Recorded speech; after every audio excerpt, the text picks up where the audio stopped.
What if I told you the most common COLA inspection citations could be avoided in a few simple adjustments? Every year, labs across the country face compliance challenges not only because they lack expertise, but because small oversights lead to big consequences. Today, we're diving into the most frequent COLA citations, why they happen, and how you can stay ahead of the curve to ensure a smooth inspection process. First off, I am a board-certified toxicologist, CLIA lab director, technical consultant, and a PhD in forensic science, with extensive experience in laboratory management, regulatory compliance, and quality assurance. I specialize in guiding labs through CLIA, COLA, CAP accreditations, and this expertise ensures that laboratories maintain the highest standards in quality control, validation, inspector readiness, while optimizing operational efficiency. So, before we begin, how confident are you in your lab's compliance? Rate yourself from 1 to 5 in the comments, and then at the end of the video, reply and see how you still feel that same way.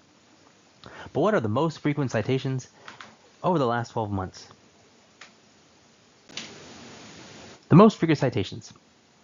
The most frequent at 19% is LDR4, which is laboratory director not fulfilling the PT responsibilities of the position. Followed by that at 18% is per 5, or competency assessments were not performed as required. Behind that is 15%, personal C4C, technical consultant and supervisor not fulfilling responsibilities of the position. Also in personnel, at 10%, testing personnel not fulfilling the responsibilities of the role.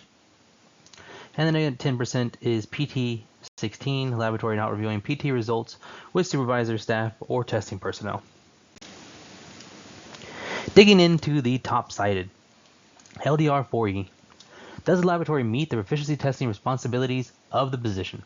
So this is the lab director must ensure that the laboratory is enrolled in an approved proficiency testing program, ensure that PT samples are tested in the same manner as patient samples, ensure that PT samples are returned on time to the PT program, ensure that PT are reviewed for corrective action plan by the appropriate staff, and the PT results are found if they are found to be unsatisfactory. And ensure that PT samples are tested according to COLA and CLIA regulations, prohibiting referral of specimens and communication of results. How can this responsibility be met by the lab director?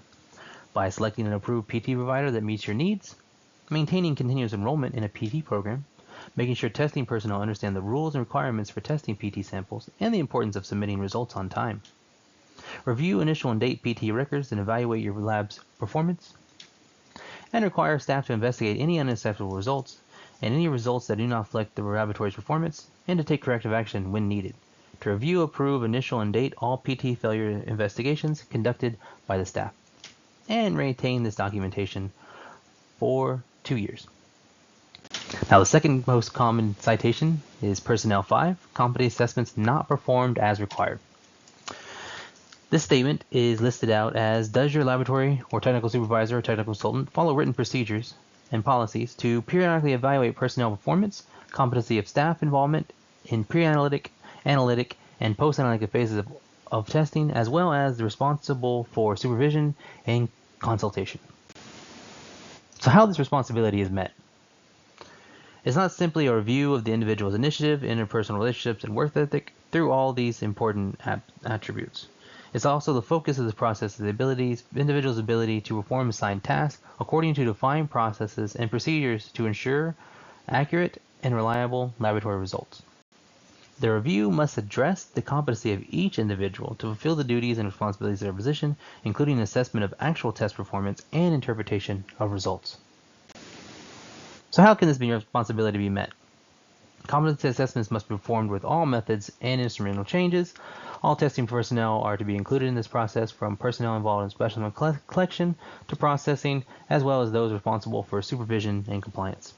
Assessments should occur semi-annually for the first year and annually thereafter for all testing personnel, technical consultants, and clinical consultants.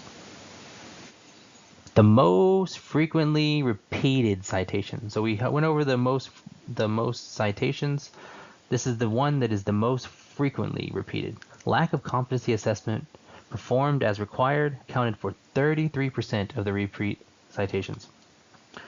Multiple moving parts for competency assessment requirements is a big cause of this, including frequency, who can perform, who is required to undergo competency assessment, and the 6 required components of competency assessment. and staff turnover always creates a challenge. So, specifically in Personnel 5, do the laboratory's competency procedure and documentation for competency for each test and test system include the following methods. So these are the 6 required steps for competency. Begins in Personnel 5.1. Direct observation of routine patient test performance, including patient preparation, if applicable, specimen handling, processing, and testing. Observe the performance of routine patient testing to make sure that the test is being performed according to the standard procedures for the test. Direct observation can be documented on the competency assessment by noting the date of the observation for each test. Document each step of the testing process is observed. Any need for retraining should be documented within the record as well. So observed testing. Observation, that's the first step. Then in Personnel 5.2, monitoring the record and reporting of test results. Review records to ensure the recording and reporting of test results is done as required by your laboratory's procedure. Document this review by indicating on the competency assessment which records and laboratory reports were reviewed along with the date reviewed. CLIA recommends that you include a copy of these reports for reviewed for your competency assessments. So monitoring, observation, and then monitoring. Personnel 5.3, review of intermediate test or worksheets, quality control records, proficiency tests, and preventative maintenance records. Laboratories typically utilize a multitude of documents during the day-to-day operations of the laboratory to record important activities. These can be log sheets, maintenance logs, calibration records, or patient worksheets. Review a sampling of various records related to the test and make sure that your staff is completing them as required by your laboratory's procedure. Document this review by indicating on the competency assessment the records are reviewed along with the date they're reviewed. So observation, maintaining, and review. Personnel 5.4. Direct observation of the performance of instrument maintenance and function checks. Observe the performance of instrument maintenance if applicable to make sure that the maintenance is being performed correctly. Direct observation can be documented on the competency assessment by noting the date of the observation and the specific maintenance procedures that were observed. Any need for retraining should be documented as well. This is often recorded as maintenance logs or something of similar nature. Personnel 5.5.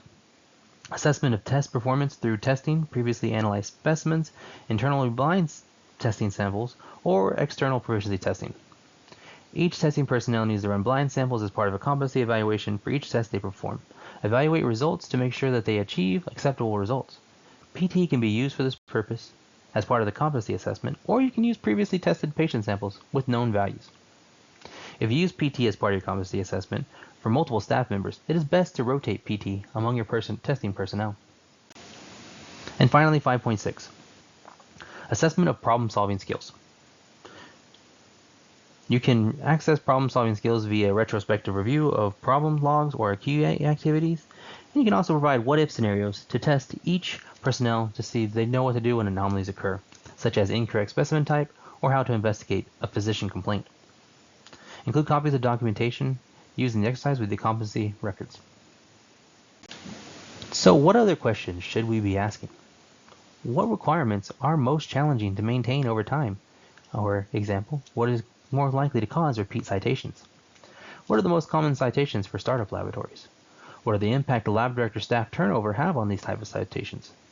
And what are some common attributions of laboratories with few or no citations? Is it lab director involvement?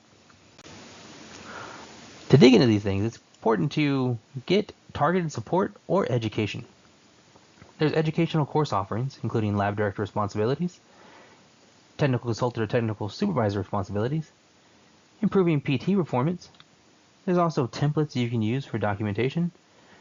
Also, it's highly recommended to do a desk review of documentation between surveys, and then also resurveys. All this is important. Continually educating yourself will always drive continuous improvement in your laboratory.